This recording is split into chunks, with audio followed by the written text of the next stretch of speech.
আজি আমি Ananta academy senior secondary school আৰ উপেন্দ্ৰ স্কলাৰ্স একাডেমিৰ সহযোগত স্কুল ইভ্যালুয়েশন ফেস্টিভেল ইতিমধ্যে আমি দিনজোৰা কাৰ্যসূচীৰে ইয়াত উদযাপন কৰিলো।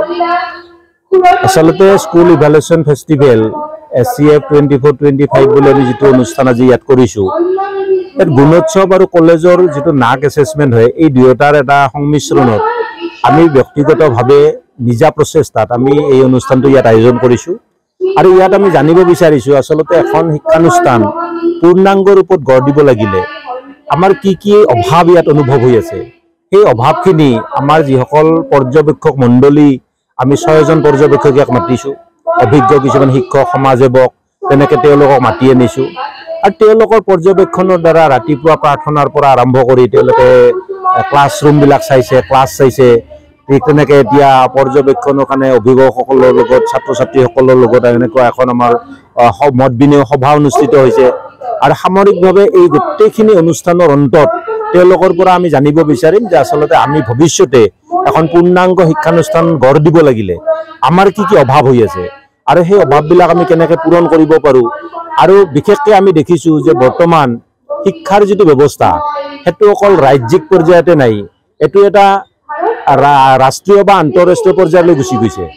গতিকে আন্তঃৰাষ্ট্ৰীয় পৰ্যায়ত আমাৰ যি শিক্ষা ব্যৱস্থা সলনি হ'ল, সেই অনুপাতে আমি আমাৰ শিক্ষা ব্যৱস্থা বা আমাৰ ছাত্ৰ ছাত্ৰীসকলৰ অভিভাৱকসকলৰ বা আমি শিক্ষকসকলে আমি সেই অনুযায়ী সলনি হ'ব পাৰিছোঁ নে পৰা নাই। যদি আমি সেই অনুযায়ী সলনি হ'ব লগা হয় তেতিয়াহ'লে আমি NEP 20ৰ যিটো কাৰ্যসূচী বা তেওঁলোকৰ যিবিলাক চিন্তা চৰ্চা, সেই চিন্তা চৰ্চাৰ লগত নিশ্চয় আমি আগবাঢ়ি যাব লাগিব।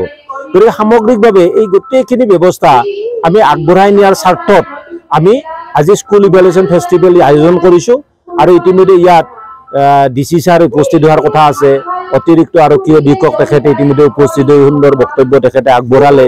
গতিকে সামগ্ৰিকভাৱে আমি আজিৰ এই অনুষ্ঠানটো এটা সাফল্যমণ্ডিত অনুষ্ঠান কৰিবলৈ চেষ্টা কৰিছোঁ।